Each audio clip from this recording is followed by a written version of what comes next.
Año 2011. España, después de una superfiesta, está sumida en una resaca económica. El país está muy mal económicamente. ¿No te acuerdas cómo comenzó esto?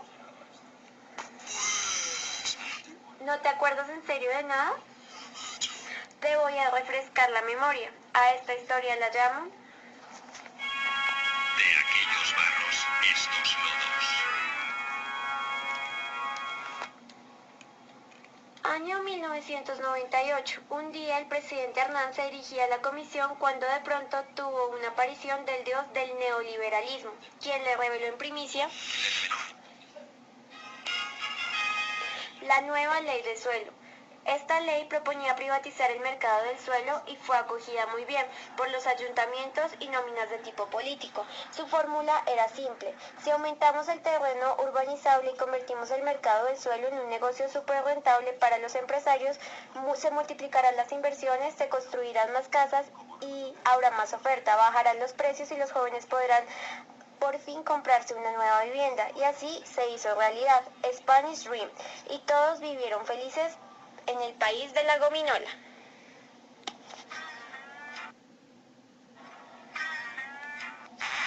Quizás no fue exactamente así. Vayamos hasta el año 2002.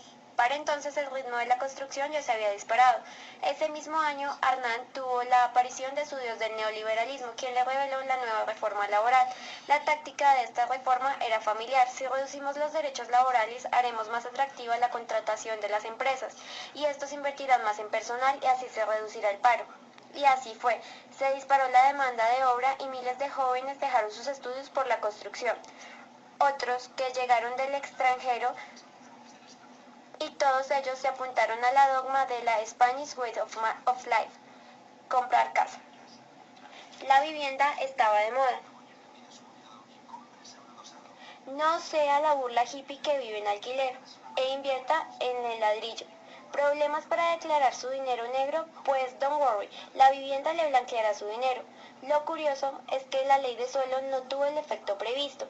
Al dispararse la demanda de vivienda, el precio de los pisos subió y eso a su vez disparó el precio del suelo, pues se giraba en torno a los beneficios potenciales, lo que aumentó aún más el precio.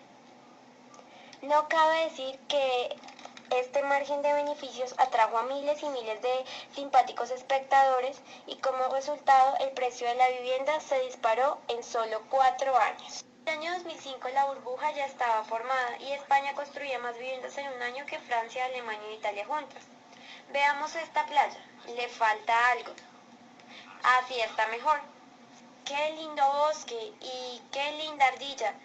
Adiós y bienvenido al progreso. Gracias a esto la economía estaba very well y todo el mundo hablaba del milagro español.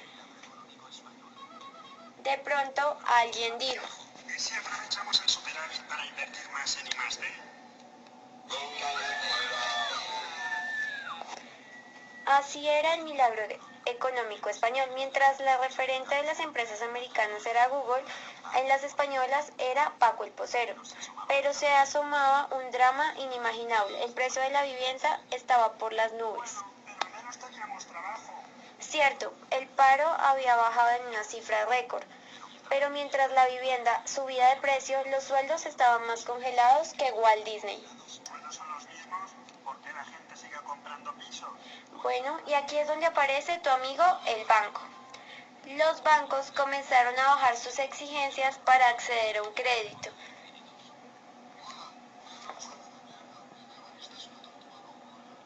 Y allí es donde comienzan las hipotecas.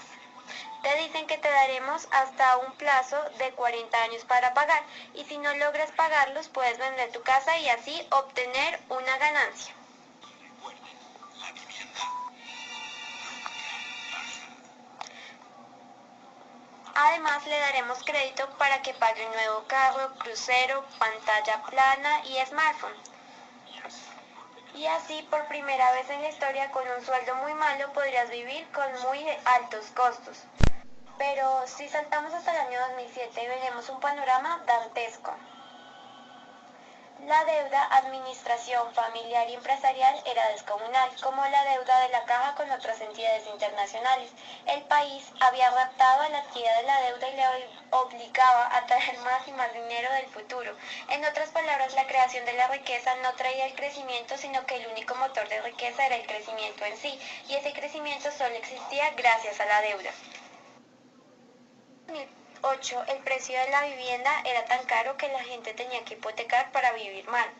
Había que parar esto, pero nadie sabía cómo. España entera era como la orquesta del Titanic, tocando sin parar mientras el barco se hundía, hasta que al fin estalló la crisis crediticia en Estados Unidos, que se contagió por todo el mundo y de la noche a la mañana los bancos dejaron de prestar dinero, los inversionistas dejaron de comprar deuda y el pánico se desató. Como nadie prestaba dinero, se produjo un efecto dominó. El consumo se desplomó, las empresas empezaron a hacer despidos en masa y las familias fueron despojadas de sus casas por la falta de pago. Sin darse cuenta, habían llegado a ese futuro al que habían robado y descubrieron que eran pobres. Y lo peor de todo es que nunca habían dejado de serlo. Y quizás eso ya no era España, sino era Españistán.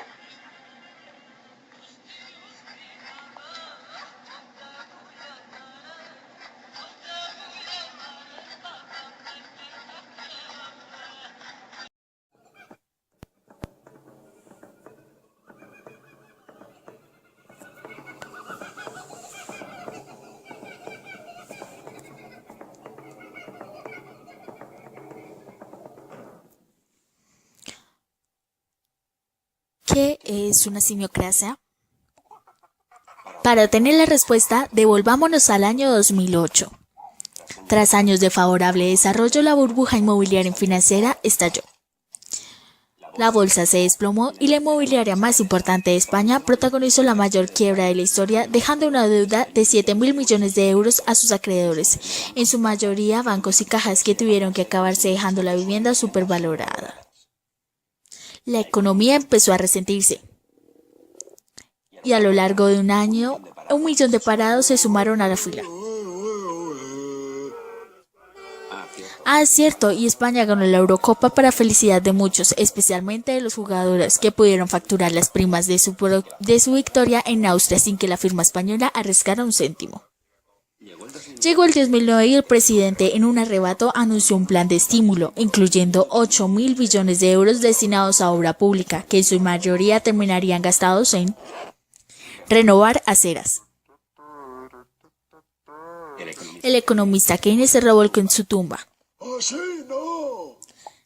Lastimosamente, la economía siguió empeorando y las cuentas del Estado empezaron a tambalearse, y es que incluso el viejo truco de invadir deudas se estaba poniendo demasiado difícil. Y para colmo, nuestra prima de riesgo se disparó. Al año siguiente, Zapatero acabó con la paciencia de los líderes europeos que, teniendo que rescatar a España, le propusieron amablemente un giro en sus políticas y así empezaron las políticas de ajuste, que entraron terriblemente a la economía. Hacia julio, la tasa de paro llegaba a los 4 millones de personas inactivas. Sí, y España ganó el Mundial. El caso es que si algo mataba de verdad la economía era la drástica reducción de los flujos de crédito por parte de los bancos. Las empresas estaban fatal de lo suyo, sin liquidez por parte de préstamos, sin pagar las facturas y con un consumo doméstico en caída libre porque las familias no podían gastar sus malos sueldos con más deudas. Lo raro en estas circunstancias es que el precio de la vivienda en comparación con otros países con burbujas similares cayera tan poco. ¿Pero por qué no bajas, jodida? Pues por muchas razones, y una de ellas es el maquillaje de balances. Bancos y cajas habían aceptado como pago inmobiliarias en ruinas grandes cantidades de stock inmobiliario. El problema es que si querían deshacerse de ese stock sobrevalorado debían poner a la venta el precio de post burbuja, cosa que costaría en sus valores como pérdida y dejaría como evidencia su mala contabilidad ante accionistas, inversores y competencias, así que hicieron lo contrario, mantuvieron el stock a gran precio contribuyendo a mantener los precios y se dedicaron a refinar la deuda de las inmobiliarias, convirtiéndolas en verdaderos muertos vivientes. Incluso dejando la deuda por acciones de una de esas empresas zombies patada hacia adelante y esperar a que la economía mejore mientras mostraban al Banco de España uno de los mejores resultados de la banca mundial. Pero en el 2011 todo se fue desboronando y empezaron a caer una tras otra diversas entidades que tuvieron que ser intervenidas, nacionalizadas o liquidadas a cambio de aceptar un plan de bancarizaciones, funciones masivas, que conllevaron a una reducción de plata, pero paradójicamente conservaron las cúpulas directivas por duplicado o triplicado. No sabemos si para evitar que un alto cargo destapara las prácticas cometidas hasta el momento, fruto del clásico triángulo pasional. Con la crisis, el amor interracial los dejó. Me compras deuda del Estado cuando nadie la quiere, que si yo rescato hasta la más ruinosa de las cajas, que si el Estado avala tu emisión de deuda, que si yo indulto a un alto cargo tuyo condenado a cárcel, que si tú perdonas una deuda millonaria de mi partido, que si yo te presto la fianza para no ir a prisión preventiva. Por otra parte, algunos sectores que sobredimensionaron durante la burbuja vieron toda la crisis aumentar y tratando de salvarse, ya sea dejando de pagar Hacienda, recurriendo al rescate del Estado, hasta convertir el sector público financiero en español en un poco más que un atajo de insolventes que prestan dineros unos a los otros, haciendo que muchos inversores extranjeros quieran arrancarse los ojos antes de prestar solo un céntimo a estos muertos vivientes. Mientras tanto, nos enfrentamos a los 5 millones de personas en paro y sufren un déficit descontrolado que obliga a más ajustes, y ni siquiera el chorro de liquidez del Banco Europeo hace que la banca logre subir el crédito hacia el resto del puesto que tras 4 años de patadas hacia adelante, el agujero a tapar ya es inmenso. Es el problema de no arreglar las cosas a tiempo y que al final las cosas se agraven. Habrá que creer que los gobiernos son astutos villanos que controlan eficientemente nuestro destino. Pero yo soy más del principio de Hanlon. Y es verdad, estamos gobernados por ineptos. Y alguno que otro simio.